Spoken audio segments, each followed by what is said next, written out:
Common issue na nangyayari dito sa mga ganitong klase ng unit. This is a Toyota Race, dun sa mga Toyota Wigo, tsaka sa mga Mirage. Kasi marami tayong mga nababasang comments online with regards to this specific type of issue kung bakit daw nagkakaroon ng check engine light.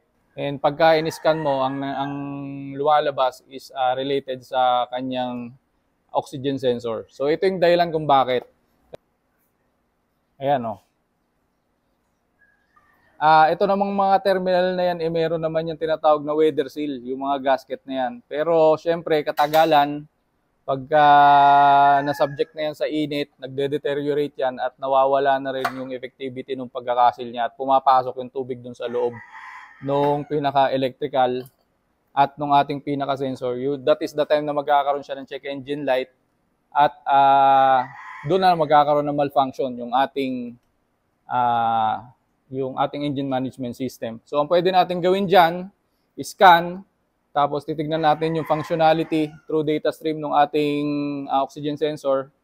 Or pagka nagpa-function naman siya, pwede natin siyang i-reset or i-reconfigure kung may problema sa wiring.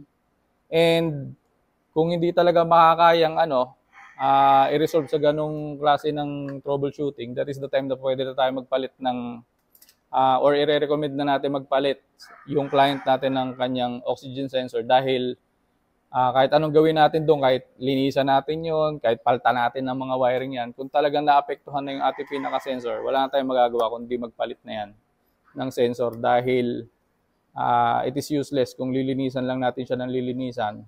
It is a waste of time dahil hindi rin naman ma-rectify niyan yung issue na yon ng ating mga sasakyan. Yun yung tip natin for today mga boss. Kung na-experience kayo ng mga ganong klase ng issue, iwasan ninyong ilusong sa bahay yung inyong mga sasakyan, lalo't higit nasa mababang setting yung oxygen sensor ng ating mga unit. So yung tip natin for today mga boss, good day. Sana nakatulong. Peace out!